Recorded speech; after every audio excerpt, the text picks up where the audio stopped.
അസ്സലാമു അലൈക്കും വറഹ്മത്തുള്ളാഹി തആല വബറകാതുഹു. ഷാമിലും ഉപ്പയും പെങ്ങന്മാരും എല്ലാവരും കൂടി സന്തോഷത്തോടെ വീട്ടിലേക്ക് പുറപ്പെടുകയാണ്. ഉപ്പ ആ വഴികളെല്ലാം നോക്കി, റബ്ബേ, അതെ, ഒരുപാട് ദിവസങ്ങളായി ഇതുവഴിയെല്ലാം വന്നിട്ട് സ്വന്തം വീട്ടിലേക്ക് കയറി ചെല്ലുമ്പോൾ അത് വല്ലാത്തൊരു സന്തോഷം തന്നെയാണ്. പ്രത്യേകിച്ച് തൻ്റെ ഭാര്യയും തൻ്റെ മക്കളും എല്ലാവരുടെയും കൂടെ ജീവിക്കുമ്പോൾ റബ്ബേ, അത് വല്ലാത്തൊരു സമാധാനമാണ്. എന്നാൽ ആദ്യ ഭാര്യയെക്കുറിച്ച് ഓർത്തു, റബ്ബേ, പാവം എൻ്റെ പെണ്ണ്, അവൾ എന്നെ വിട്ട് ആദ്യം പോയി. എങ്കിലും സാരല്ല, സുലു ഉണ്ടല്ലോ. സുലു ഉണ്ടാകുമ്പോഴും സമാധാനമാണല്ലോ. സുലുവിനെ ഞാൻ വയ്യാതായതിന് ശേഷമല്ലേ സുലു എന്നെ ദേഷ്യപ്പെടലൊക്കെ തുടങ്ങിയത്. ഇപ്പോൾ ഞാൻ ആരോഗ്യവാനായി തിരിച്ചു വരികയാണല്ലോ. എന്തൊക്കെ തന്നെയാലും അവൾ എന്നെ സ്വീകരിക്കുമല്ലോ എന്നുള്ള ഓരോ സന്തോഷത്തിൽ. അതിനിടയിൽ ഉപ്പ പറയുകയായിരുന്നു, അല്ല മക്കളെ, ഉമ്മച്ചിയെ കൊണ്ടുവന്നൂടായിരുന്നോ? ആ അതുപ്പ. എന്നാൽ ആ മക്കൾ പറയാൻ നിന്നപ്പോഴേക്കും ഷാമില് അവരോട് ആദ്യമേ പറഞ്ഞിരുന്നു. എന്നാൽ ഇത്താത്ത പറഞ്ഞു, മക്കളെ അത് മക്കളെ, ഉമ്മച്ചിനെ മാത്രം നമ്മൾ ഒറ്റക്കിട്ട് പോരാൻ പാടുണ്ടോ? ഉമ്മച്ചിക്ക് സങ്കടാവൂലേ? ആ പിതാവിൻ്റെ ആ ഒരു വാക്കുകൾ കേട്ടപ്പോൾ അവർ മൗനം പാലിച്ചു. എന്നാൽ അല്പസമയത്തിന് ശേഷം അതാ അവരുടെ വീട്ടിലേക്ക് എത്തി. അസ്സലാമു അലൈക്കും. എന്നാൽ ഷാമിൽ പെട്ടെന്ന് തന്നെ വാതിൽ തുറന്നു. അസ്സലാമു അലൈക്കും. സുലിയോ, അസ്സലാമു അലൈക്കും. സ്നേഹത്തോടെ ഉപ്പ വിളിച്ചു. സുലിയോ, എന്താ അവള് മിണ്ടാട്ടല്ലാത്തത്? ഓഫ്, പഠിച്ചോനെ, ഞാൻ വന്നിട്ടെന്നെ സ്വീകരിക്കാനും വരുന്നില്ല. സുലിയോ, എനിക്കിപ്പോൾ കുഴപ്പമൊന്നുമില്ല കേട്ടോ, നമുക്ക് ഞാൻ നടന്നാണ് വരുന്നത്. മോനെ, ഉമ്മാക്ക് കൊടുക്കാൻ വഴിയിൽ നിന്ന് വാങ്ങിയ ആ ഒരു സ്വീറ്റ്സൊക്കെ ഒന്ന് കൊടുത്തേ. അതെ, അത് ഉപ്പയുടെ നിർബന്ധമായിരുന്നു ഉമ്മാക്ക് എന്തെങ്കിലും വാങ്ങണം എന്നുള്ളത്. പക്ഷേ അതെല്ലാം വാങ്ങി ആ സമ്മാന പൊതികളുമായി തൻ്റെ പ്രിയപ്പെട്ട ഭാര്യയുടെ മുമ്പിലേക്ക് വരികയാണ്.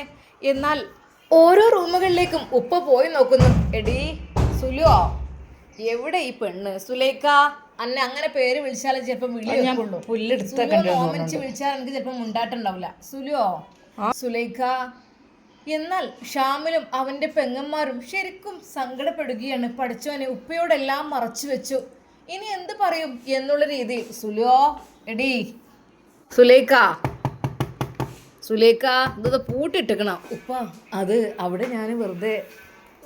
ഷാമിൽ വാതിൽ തുറന്നു. ഇവിടെ ഇല്ലേ? പിന്നെ ഈ പൊമ്പറന്നോളത് എവിടെ പോയി കിടക്കുക? സുലുവോ, സുലുവോ, ഇവളിത് എവിടെ പോയി കിടക്കുക? ഇത്ര ഉള്ളൂല്ലേ? ഞാൻ വിചാരിച്ചിട്ട് എന്നെ കാണായിട്ട് നല്ല സങ്കടപ്പെട്ട് നിൽക്കുക. ഞാനാണെങ്കിൽ 5 വക്തിൽ എനിക്ക് വേണ്ടി ദ്വാരക്കല്ലേ ഇനി. പഠിച്ചോനെ, ഓളെ എന്നോടുള്ള ദേഷ്യവും വെറുപ്പൊക്കെ മാറി എന്നെ സ്വീകരിക്കാൻ അവൾക്ക് തോന്നണേ എന്നുള്ളത്. പഠിച്ചോനെ, എൻ്റെ മക്കളെ നോക്കാൻ ദീർഘായുസ്സും ആഫിയത്വം പ്രദാനം ചെയ്യണമെന്ന് 5 വക്തിൽ ഞാൻ ദ്വാരക്കലാണ്. ഇപ്പം ഇവിടെ എത്തിയപ്പോൾ ഓൾക്കാണെങ്കിൽ എന്നെ കാണണമെന്നുള്ള യാതൊരു ചിന്തയില്ലല്ലോ റഹ്മാനെ. ഏതായാലും പടച്ച റബ്ബേ, ഇവളിത് എവിടെ പോയിക്കാ? എടാ, എളാമ എവിടുക്ക പോയെന്ന് നോക്കാം. ഇപ്പാൻ്റെ കുട്ടി ഒന്നാണ് ചെന്നോയിക്കാളി. എവിടുക്ക പോയി? ഇനി വണ്ടിയിട്ട് കിട്ടാതെ നിൽക്കണ്ടാവോ? ആ പിതാവ് അവിടെ ആകെ തിരയുകയാണ്. എന്നാൽ ഷാമിൽ എന്ന് പറയണമെന്നായിപ്പോയി. ഇത്താത്ത, എടാ, ഈ തൽക്കാലം പറഞ്ഞേക്ക്, നമ്മളിപ്പോൾ നിങ്ങൾക്ക് മറച്ചു വെച്ചിട്ട് കാര്യമില്ലല്ലോ. ഉമ്മ ജോലിക്ക് പോകണമെന്ന് പറഞ്ഞിരുന്നു, അങ്ങനെ പോയതാണെന്നാനും. ഇത്ത എന്താ ഞാൻ പറയാം? മോനെ ഷാമിലേ, ഉപ്പ വീണ്ടും വിളിക്കുന്നു. ഉപ്പ, അത് എളാമ അങ്ങനെ ജോലിക്ക് പോകണമെന്നെ കുറിച്ചൊക്കെ പറയാം. ജോലിക്കോ? എന്തിന്റെ കേടാ ഓൾക്ക്? ഓൾക്ക് എന്താ അവിടെ മുതലില്ലേ? ഇവിടെ തന്നെ വരുമാന മാർഗം ഉണ്ടല്ലോ അത്യാവശ്യം. പോരാത്തിന് എൻ്റെ പൊന്നാര മോൻ ഗൾഫിൽ പോയിട്ട് അധ്വാനിച്ചുണ്ടാക്കണം, അതും ഉണ്ട്. എന്ത് കാര്യത്തിന് ഓള് ജോലിക്ക് പോകണത്? ഓൾക്ക് ഇവിടെ സുഖസുന്ദരമായി ജീവിച്ചൂടെ? ഓളൊരു കാലത്ത് ജോലിക്കൊക്കെ പോയിനല്ലോ. കാരണം ഓലെ കഷ്ടപ്പാട് അങ്ങനെയായിരുന്നു. ഏതായാലും നമ്മൾ ഓലെ ഏറ്റെടുത്തതിന് ശേഷം ഓളതൊക്കെ റാഹത്തയക്കുകയാണല്ലോ. എന്ത് കാര്യത്തിന് ഓള് പോയതാ? ഓൾക്ക് വേണ്ടിയതൊക്കെ ഇവിടെ ഉണ്ടല്ലോ. ആ പിതാവ് അത് പറയുമ്പോൾ ഷാമിലിന് എന്ത് പറയണമെന്നറിയാതെ ഉത്തരം മുട്ടിപ്പോയി. അതെ, എളാമോ ജോലിക്ക് തന്നെയാണല്ലോ പോയത്. പക്ഷെ ഗൾഫിലേക്കാണെന്ന് അറിഞ്ഞാൽ ഒരു പക്ഷേ അവർക്ക് അത് ടെൻഷനാവുമോ എന്നുള്ള കാര്യം. പഠിച്ചോനെ റഹ്മാനെ, അത് എളാമ ഒഴിവാക്കിയ കാര്യമൊന്നും അറിയാഞ്ഞാൽ മതിയായിരുന്നു. പഠിച്ചോനെ, അതിപ്പോൾ അന്ന് അറിയിക്കേണ്ടത് ഞാൻ പറഞ്ഞതാണ്. അഥവാ ഇനിയൊട്ട് സ്ട്രോക്കൊക്കെ ബാധിച്ച് വിഷമിച്ച് ആയ ഒരു അവസ്ഥയിൽ നിന്ന് വീണ്ടും തിരിച്ച് അതുപോലെ ആകുക എന്നൊക്കെ പറയുമ്പോൾ റഹ്മാനെ നീ കാക്ക്. ഉപ്പ, എളാമ ജോലിക്ക് പോകണം എന്നൊക്കെ പറഞ്ഞിരുന്നു, പോയിട്ടുണ്ടാവും വേണമെങ്കിൽ. മോനെ എന്ത് പണിയാ കാണിച്ചത്? ഞാൻ ഇന്ന് വരുന്ന ദിവസമാണ്. അപ്പോൾ മോനെ പറഞ്ഞിട്ടില്ലേ ഞാൻ ഇന്ന് വരുന്നെന്നുള്ളത്? ആ ഉപ്പ പറഞ്ഞിട്ടുണ്ടല്ലോ. പിന്നെ ഇപ്പോൾ പഠിച്ചോണ്ട് ഇനിയിപ്പോൾ എന്താ ചെയ്യുക? ആകെപ്പാടെ പെട്ടുപോയി എന്ന് തന്നെ പറയാം. എന്നാൽ ഉപ്പ പറഞ്ഞു, മക്കളെ ഞാനൊന്ന് പള്ളിയിൽ പോയിട്ട് വരാം, നാട്ടുകാരൊക്കെ ഒന്ന് കാണാൻ വല്ലാത്തൊരു പൂതി. ഏതായാലും ഓള് വരുമ്പോൾ വരട്ടെ, പഠിച്ചോനെ ഒരു അതാപിലും പെടുത്തില്ല. അല്ലാ എന്നാലും പോൾ ഇന്നെ വിട്ടങ്ങനെ പോയല്ലേ, ഈ പിഞ്ചു പൈതമക്കളെയും വിട്ടുകാണ്ട്. ഏതായാലും തന്നെ ഉപ്പ നിങ്ങളിഞ്ഞ് ഇപ്പം പോണോ? ഇന്ന് നമ്മൾ ഡിസ്ചാർജ് ചെയ്ത് വന്നിട്ടല്ലോ, ഇപ്പം തന്നെ പോണോ ഉപ്പ? ഷാമിലിൻ്റെ ആ ഒരു ചോദ്യത്തിന് മുമ്പിൽ ഉപ്പ പറഞ്ഞു, എന്താടാ പൊന്നു മോനെ, അതെ കുറച്ച് കാലം കിടപ്പിലായി, 5-8 മാസം തീരെ നീച്ചാൻ വയ്യാത്തിരുന്നു. ഇപ്പം അൽഹംദുലില്ലാ അള്ളാഹുവിൻ്റെ അനുഗ്രഹം കൊണ്ട് നടക്കാനുള്ള ശേഷിയും സംസാരിക്കാനുള്ളതൊക്കെ എനിക്ക് തിരിച്ചു കിട്ടിയില്ലേ. അപ്പം ഒരു പൂതി ഉണ്ടടാ എൻ്റെ കൂട്ടുകാരൊക്കെ ഒന്ന് കാണാൻ. പള്ളി കമ്മിറ്റിയിലത്തെ കുറേ ആൾക്കാർ, ഞാൻ കമ്മിറ്റിയിലൊക്കെ ഉണ്ടായിരുന്ന വ്യക്തിയായിരുന്നല്ലോ. പിന്നെ എന്നൊക്കെ എന്നെക്കൊണ്ട് കഴിയാതെ ഞാൻ ഒഴിഞ്ഞു മാറിയില്ലേ. എല്ലാവരും പറ്റുകയല്ല, എന്നെക്കൊണ്ട് ഒന്നും പ്രവർത്തിക്കാൻ കഴിയാത്തതുകൊണ്ട് ഞാൻ ഒഴിവാക്കേണ്ടി വന്നതല്ലേ മോനെ. ഞാൻ ഏതെങ്കിലും പള്ളിയെ കണ്ടു പോട്ടെ ഉപ്പ. സത്യം പറഞ്ഞാൽ ഷാമിലിന് നല്ല ടെൻഷൻ ഉണ്ടായിരുന്നു. റബ്ബേ, ഉപ്പയുടെ കൂട്ടുകാരെങ്ങാനും ഈ കാര്യം എങ്ങാനും ഉപ്പയോട് പറഞ്ഞു കഴിഞ്ഞാൽ എൻ്റെ ഉപ്പ എന്താവും, വിഷമിക്കും എന്നുള്ള കാര്യത്തെക്കുറിച്ച്.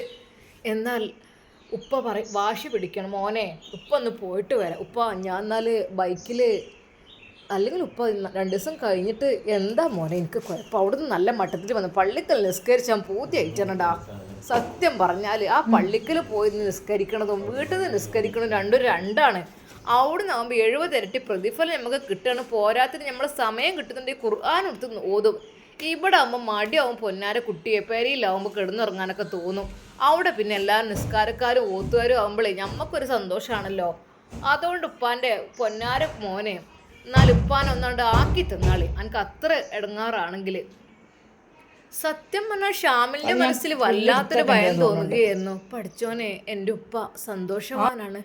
റഹ്മാനെ, എളാമയെ കാണാതെ മോനെ ഒന്ന് വിളിച്ചു നോക്കുന്നാലേ ഉപ്പ. ആയിക്കോട്ടെ പഠിച്ചോനെ, ഈ പമ്പർന്നോളത് എവിടെ പോയി കിടക്കുക? ഞാൻ വന്ന് ഓൾക്ക് ഇത്രയും സമ്മാനങ്ങളൊക്കെ വാങ്ങിക്കൊണ്ടുവന്നിട്ട് ഓളെ കാണുന്നില്ലല്ലോ. ശരിക്കും ആ പിതാവിന് എളാമയെ നന്നായിട്ട് മിസ് ചെയ്യുന്നുണ്ട് എന്ന് അവൻക്ക് തോന്നിപ്പോയി. പഠിച്ചോനെ, എൻ്റെ ഉപ്പയുടെ വേദന, എൻ്റെ ഉപ്പയുടെ സങ്കടം ഞാൻ എങ്ങനെ ഒതുക്കുമല്ല, എനിക്കറിയുന്നില്ലല്ലോ. ഉപ്പാനെ ഞാൻ പൊന്നുപോലെ നോക്കും, ഉപ്പാക്ക് വേണ്ടതല്ല. പക്ഷേ ഉപ്പ കൊതിക്കുന്നുണ്ടായിരിക്കും ഒരു ഉമ്മയുടെ സ്നേഹം, അത് ഭാര്യയുടെ സ്നേഹം. അത് ആരൊക്കെ തന്നെ കൊടുത്താലും കിട്ടൂരല്ലോ. ഞാൻ എന്നെക്കൊണ്ട് കഴിയുന്ന രീതിയിൽ കൊടുക്കും, ഇത്താത്ത കൊടുക്കും, മക്കൾ കൊടുക്കും. പക്ഷേ ഒരു ഭാര്യയുടെ സ്നേഹം അതെങ്ങനെ എനിക്ക് കൊടുക്കാൻ കഴിയുമെന്ന് എനിക്കറിയുന്നില്ലല്ല. ഷാമില് പ്രയാസപ്പെടുകയായിരുന്നു പഠിച്ച റബ്ബിനോട്. അവൻ ഹൃദയം ഒരുക്കി പ്രാർത്ഥിക്കുകയായിരുന്നു. പഠിച്ചവനെ, അല്ലാ എൻ്റെ ഉപ്പയും ഞാൻ എന്തെങ്കിലും അറിഞ്ഞു കഴിഞ്ഞാൽ എന്തായിരിക്കും സ്ഥിതി എനിക്കറിയുന്നില്ല. എന്നാൽ ഉപ്പയോട് അവൻ വീണ്ടും ചോദിക്കുന്നു, ഉപ്പ എൻ്റെ പൊന്നുപ്പ, ഉപ്പ ഇന്ന് വന്നതല്ലേ ഉള്ളൂ, ഉപ്പ നമുക്ക് നാളെ പോകാം കേട്ടോ. മോനെ, എൻ്റെ കുട്ടിയൊക്കെ ഇങ്ങനെ പറഞ്ഞ സ്ഥിതിക്ക് ഞാനിനി അനുസരിക്കാതെ നിൽക്കണില്ല. കാരണം എന്നെ ഈ രൂപത്തിലാക്കാനൊക്കെ കാരണക്കാരൻ അതെ എൻ്റെ കുട്ടി കൂടിയല്ലേ. എൻ്റെ പൊന്നു മോനെ അവിടെ കൊണ്ടുവന്നാക്കിയത് കൊണ്ടല്ലേ അള്ളാഹുവിൻ്റെ അനുഗ്രഹം കൊണ്ട് ഇങ്ങനെയൊക്കെ ആയത്. എന്നാലും ഉപ്പാൻ്റെ കുട്ടി പറഞ്ഞതുപോലെ ഞാൻ പുല്ലെടുത്ത. പിന്നെ കുഴപ്പമില്ല, ഈ സുലൂനൊന്ന് വിളാമാക്കൊന്ന് വിളിച്ചു നോക്ക്, ഓളെ കാണാൻ കൊതിയിക്കണം മോനെ. അതെ, ഓള് നമ്മളമ്മല്ലേ. ഈ മക്കളൊക്കെ പ്രസവിച്ചത് അവൾ തന്നെയല്ലേ. എന്തൊക്കെ തന്നെയല്ലേ, ഓളെ കാണാൻ എൻ്റെ മനസ്സിക്ക് വല്ലാത്ത കൊതിയുണ്ട്, മോനൊന്ന് വിളിച്ചു നോക്ക്. എന്നാൽ ഷാമിൽ അതെല്ലാം ഓർത്തു. തൻ്റെ പിതാവിൻ്റെ അസാന്നിധ്യത്തിൽ അത്രക്കും തെറ്റുകൾ ചെയ്ത എളാമ, അതെ ഷൗക്കത്തുമായുള്ള ബന്ധം, പല ദിവസങ്ങളിൽ അവൻ്റെ കൂടെയുള്ള കറക്കം, അതെ ഒടുവിൽ വീട്ടിലേക്ക് വരെ ക്ഷണിച്ചു വരുത്തുന്ന ആ ഒരു അവസ്ഥ, അതെല്ലാം റബ്ബേ അല്ലാ, അതൊക്കെ എൻ്റെ ഉപ്പ അറിഞ്ഞിരുന്നെങ്കിൽ. പാവം എൻ്റെ ഉപ്പയുടേത് നിഷ്കളങ്കമായ സ്നേഹമാണ്, അദ്ദേഹത്തിന് കളങ്കമില്ലാത്ത സ്നേഹം. പക്ഷേ എൻ്റെ എളാമ, അവർ എൻ്റെ ഉപ്പയെ ചതിക്കുകയായിരുന്നു. പഠിച്ചോനെ, പാവൻ്റെ പിതാവ് ഒന്നും അറിയുന്നില്ലല്ല. ഇനി ഒരു പക്ഷെ ആരെങ്കിലൊക്കെ പറഞ്ഞു കഴിഞ്ഞാൽ അദ്ദേഹത്തിൻ്റെ മനസ്സ് എത്രമാത്രം വേദനിക്കും. പഠിച്ചോനെ അല്ല. ശരിക്കും ഷാമിൽ സങ്കടപ്പെടുകയായിരുന്നു. എന്നാൽ അന്ന് അല്പസമയം കഴിഞ്ഞപ്പോഴേക്കും അളിയൻ വന്ന് പെങ്ങളെ കൊണ്ടുപോകുകയാണ്. മോനെ, ഷാമിൽ ആ മോനെ കയറിയിരിക്കേ അല്ല ഉപ്പയുടെ അരികിലിരുന്നു. ഉപ്പ റാഹത്തല്ലേ? അതേ മോനെ അൽഹംദുലില്ലാ എല്ലാം കൂടെ റാഹത്താണ്. ഇപ്പോൾ കണ്ടില്ലേ എനിക്ക് വലിയത് നിസ്കരിക്കാൻ പറ്റുന്നുണ്ടല്ലോ എന്നുള്ളത്, അതാണ്. അതേ മോനെ എനിക്ക് നിസ്കരിക്കാൻ കഴിയുന്നുണ്ട്. അത് തന്നെയാണ് ഈ ലോകത്തിലെ ഏറ്റവും വലിയ അനുഗ്രഹം. പൊന്നു മോനെ നിസ്കാരം നമ്മൾ ഒരിക്കലും ഒഴിവാക്കരുത്. നിനക്കറിയില്ലേ നിസ്കാരം എന്നത് അള്ളാഹുമായി സംസാരിക്കുന്ന സമയമാണ്. കാരണം നമ്മൾ 5 നേരം അള്ളാഹുവിനോട് സംസാരിക്കുമ്പോൾ നമ്മുടെ മനസ്സിലുള്ള എല്ലാ വിഷമങ്ങളും ദുഃഖങ്ങളും എല്ലാം അള്ളാഹുവിനോട് പറയാം.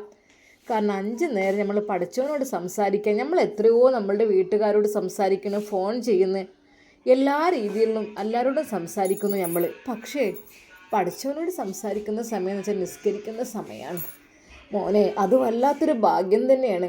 എന്നാൽ ഷാമിൽ അതിശയത്തോടെ ഉപ്പയെ നോക്കുകയാണ്. പൊന്നുപ്പ, കാരണം എൻ്റെ ഉപ്പ അത്രക്കും ചെറുപ്പം മുതലേ ഞങ്ങളെ നല്ലത് പറഞ്ഞു തന്ന് വളർത്തിയതാണ്. എന്നാൽ ഇപ്പോഴും ഉപ്പാക്ക് അങ്ങനെ പറഞ്ഞു തരുന്നതിൽ വല്ലാത്തൊരു സന്തോഷം എന്നാണ്. പൊന്നു മോനെ,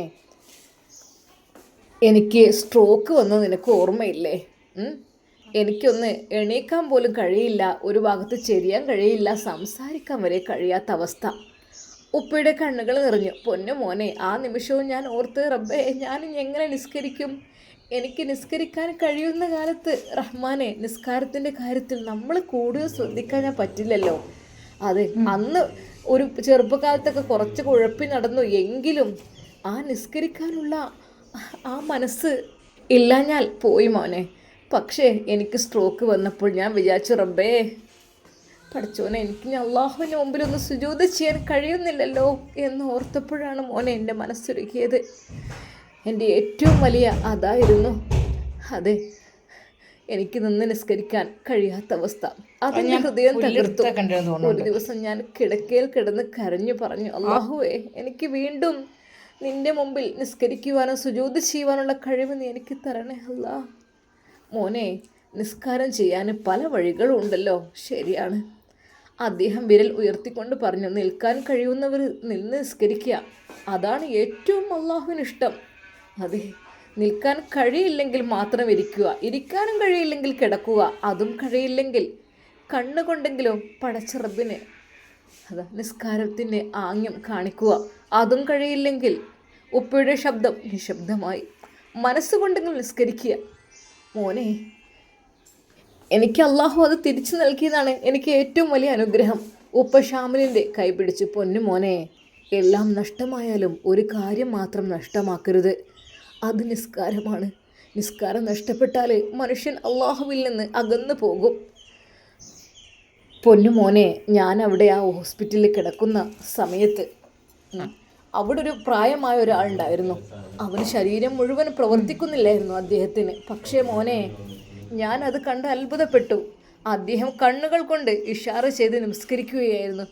ഉപ്പയുടെ കണ്ണുകൾ നിറഞ്ഞു. അത് കണ്ടപ്പോൾ മോനെ ഞാൻ കരഞ്ഞു. അത്രക്കും സുഖമില്ലാത്ത അവസ്ഥയിലും അദ്ദേഹം നിസ്കരിക്കുന്നത് കണ്ടപ്പോൾ അപ്പോൾ ഞാൻ മനസ്സിൽ പറഞ്ഞു, റബ്ബേ പഠിച്ചോനെ, ഇതുപോലെ ഈമാനുള്ള ആളുകൾ ഉണ്ടാവുമല്ലോ റഹ്മാനെ, എന്നും ഞങ്ങൾക്ക് ഈമാൻ നിലനിർത്തി തരണേ അല്ലാ. അല്ലാ, എൻ്റെ ദുആ പഠിച്ച റബ്ബ് കേട്ടു. ഉപ്പ തൻ്റെ കൈകൾ ഉയർത്തി. ഇന്ന് ഞാൻ വീണ്ടും നമസ്കരിക്കാൻ എനിക്ക് കഴിയുന്നുണ്ട്. അദ്ദേഹം പറയുകയാണ്, അൽഹംദുലില്ലാ. ഷാമിലിൻ്റെ കണ്ണുകൾ നിറഞ്ഞൊഴുകി. ഇത് കേട്ടപ്പോൾ ഷാമിലിൻ്റെ കണ്ണിൽ നിന്ന് കണ്ണുനീറതാ തുളുമ്പിപ്പോയി.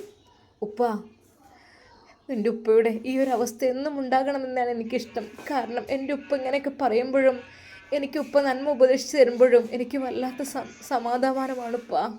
മോനെ, എൻ്റെ കുട്ടിയൊന്നും കുരുത്തക്കേടൊന്നും കാട്ടാത്ത കുട്ടിയല്ലേ. എനിക്ക് ഇങ്ങനെയുള്ള മോനത്ത് തന്നെ അള്ളാഹുവിൻ്റെ അനുഗ്രഹം തന്നെയാണ്. പൊന്നു മോനെ, ലോകം നിന്നെ വിട്ടു പോയാലും ഒരു കാര്യം നിന്നെ ഒരിക്കലും വിടില്ല, അത് നിസ്കാരമാണ്. നമ്മൾ ഈ ദുനിയാവത്തതൊക്കെ ഈ കണ്ട വലിയ വീടും കാറും സ്വത്തും മുതലൊക്കെ ഇട്ടിട്ട് പോകും. പക്ഷേ നമുക്ക് കൂടെ ഖബർക്കാരുണ്ടാകുക നിസ്കാരം. കാരണം നിസ്കാരം നിന്നെ അള്ളാഹുവിനോട് ചേർക്കുന്ന പാലമാണ്. അത് നമ്മെ എല്ലാവരെയും അവൻ്റെ അതാ പെട്ടെന്ന് പള്ളിയിൽ നിന്ന് ബാങ്കുവിൻ്റെ ശബ്ദം കേട്ടപ്പോൾ ഉപ്പാക്ക് പള്ളിയിലേക്ക് പോകാൻ തിടുക്കമായി. എന്നാൽ ഉപ്പ, നമുക്കിന്നിവിടെ ജമാഅത്തായി നമസ്കരിക്കാം. കാരണം പള്ളിയിലേക്ക് ഉപ്പാക്ക് നാളെ മറ്റന്നാൾ മുതൽ പോക്ക് തുടങ്ങാം. ഇന്നൊരു പക്ഷെ പോയി കഴിഞ്ഞാൽ. എന്നാൽ ആ പിതാവും തന്നെ മകൻ്റെ വാക്കുകൾ കേട്ട് അവർ മക്കളെയും കൂട്ടി അവിടെ ജമാഅത്തായി നമസ്കരിക്കുകയായിരുന്നു. ഉപ്പയായിരുന്നു ഇമാമ നിന്നിരുന്നത്. നിസ്കാരം കഴിഞ്ഞ് ആ പിതാവ് ദുആ ചെയ്യുന്നു, റഹ്മാനെ പഠിച്ചോനെ എൻ്റെ ഭാര്യയുടെ കബറിടുന്ന് സ്വർഗ്ഗപ്പൂന്തോപ്പാക്കി കൊടുക്ക റഹ്മാനെ, എൻ്റെ മക്കളെ പ്രസവിച്ച ഉമ്മയാണ്, ഇന്ന് കൂടെ ഇല്ല റഹ്മാനെ. എന്നാൽ തൊട്ടടുത്തായിട്ട് അപ്പോൾ തന്നെ അതാ അവർക്കും വേണ്ടി ദുആ ചെയ്യുകയാണ് ഷാമിലിൻ്റെ എളാമാക്ക്. പഠിച്ചോനെ സുലൈഖ എവിടെയാണെങ്കിലും അവൾക്ക് യാതൊരു ബുദ്ധിമുട്ട് വരുത്തരുത്, പെട്ടെന്ന് അവൾ എൻ്റെ കൺമുമ്പിൽ എത്തിച്ചു തരണേ അല്ലാ. എന്നാൽ അത് കേട്ടപ്പോൾ ശരിക്കും ഷാമിലിൻ്റെ മനസ്സൊന്ന് പിടിച്ചു. ഉപ്പ നിങ്ങളൊന്നും കൊണ്ട് വിഷമിക്കണ്ട കേട്ടോ, അതൊന്നും ചിന്തിക്കണ്ട മോനെ. അതെ എളാമാനോട് വരാൻ പറയും. ഉപ്പ ഇനി ജോലിക്ക് പോയി നിൽക്കാൻ പോയതാണോ എന്നൊന്നും അറിയില്ല. ഇനിയിപ്പോൾ മോനെ സാറില്ല, എവിടെയാണെങ്കിലും നമുക്ക് കൂട്ടിക്കൊണ്ടുവരാൻ പോകാം കേട്ടോ, നാളെ തന്നെ പോകാം. അവളോട് പറയും ഇനി ജോലിയൊന്നും ചെയ്ത് ബുദ്ധിമുട്ടുണ്ട്, അല്ലെങ്കിൽ എന്ത് കാര്യത്തിനാണ് ജോലിക്ക് വേണ്ടി ഇവൾ പോയത്? കുടുംബം നോക്കാനാണോ പഠിച്ചോനെ അല്ലാ. എന്നാൽ അന്ന് രാത്രി ഉപ്പാക്ക് വേണ്ടതെല്ലാം ഫുഡും കാര്യങ്ങളും എല്ലാം തന്നെ ഷാമിലുണ്ടാക്കി കൊടുത്തു. തൻ്റെ പൊന്നുമോൻ്റെ ആ പ്രവൃത്തികൾ കണ്ട് ഉപ്പ തന്നെ അത്ഭുതപ്പെട്ടു. റഹ്മാൻ എൻ്റെ കുട്ടിക്ക് ദീർഘായുസും ആഫിയത്തും നീ പ്രദാനം ചെയ്യുക റഹ്മാനെ. അന്ന് സുബഹിൻ്റെ പാങ്കുലി പള്ളിയിൽ നിന്ന് കേൾക്കുമ്പോൾ ഉപ്പ വിളിച്ചു, മോനെ ഷാമിൽ പള്ളി പോയാലോ? ശരിക്കും ഷാമിൽ ഞെട്ടിപ്പോയി. റബ്ബേ എല്ലാം കുളമാകുമോ? ഉപ്പയുടെ ഫ്രണ്ട്സാണ് പള്ളി കമ്മിറ്റിക്കാർ, അവർ നിന്റെ ഭാര്യ കാട്ടിക്കൂട്ടിയ കാര്യങ്ങളെല്ലാം ഉപ്പയോട് പറഞ്ഞു കഴിഞ്ഞാൽ ഒരു പക്ഷേ ഉപ്പാക്ക് വീണ്ടും സ്ട്രോക്ക് ബാധിക്കുമോ? ടെൻഷൻ ആകുമ്പോഴാണല്ലോ എല്ലാം വരുന്നത്. റഹ്മാനെ നീ കാത്തുരക്ഷിക്ക് മോനെ. ഉപ്പ വിളിക്കുന്നു. ഉപ്പ നമുക്ക് ഇന്നുകൂടി ഇവിടുന്ന് ജമാഅത്തായിട്ട്. അല്ല മോനെ, ഇന്ന് സുബഹിനെങ്കിലും അവിടെ എത്തണം. ഇന്നലത്തെ എനിക്ക് വല്ലാത്തൊരു മിസ്സിങ്. എല്ലാവരുടെയും കൂടെ ജമാഅത്തായി പള്ളിയിൽ നമസ്കരിക്കുമ്പോഴേ എൻ്റെ ഉമ്മാൻ്റെ ഖബറിടത്തിലേക്കും ഒന്ന് പോകണം മോനെ, പോവുക. എന്നാൽ തൻ്റെ പ്രിയപ്പെട്ട മാതാവിൻ്റെ ഖബറിടത്തിലേക്കും പോകണം എന്ന് പറഞ്ഞപ്പോൾ ഷാമിലിനെ പിന്നീട് ഒന്നും പറയാൻ കഴിഞ്ഞില്ല. തൻ്റെ പ്രിയപ്പെട്ട പിതാവിനോട് കാറിൽ കയറുവാൻ വേണ്ടി ആവശ്യപ്പെടുകയായിരുന്നു. പഠിച്ചോനെ എന്തായി തീരും എൻ്റെ ഉപ്പയെ ആരെങ്കിലും എന്തെങ്കിലും പറയുമോ? എൻ്റെ ഉപ്പ എല്ലാം അറിഞ്ഞാൽ ഒരുപക്ഷെ എൻ്റെ ഉപ്പ ആകെ തകർന്നു പോകുമോ? അല്ലാ. ഷാമിൽ ഭയപ്പെട്ടു. അങ്ങനെയതാ അവർ പള്ളിയിലേക്ക് പോകുകയാണ്. ഇൻഷാ അല്ലാ നമുക്കിതിൻ്റെ ബാക്കി ഭാഗം നാളെ കാണാം. അതുവരേക്കും എല്ലാവർക്കും അസ്സലാമു അലൈക്കും വറഹ്മത്തുള്ളാഹി തആല വബറകാതുഹു.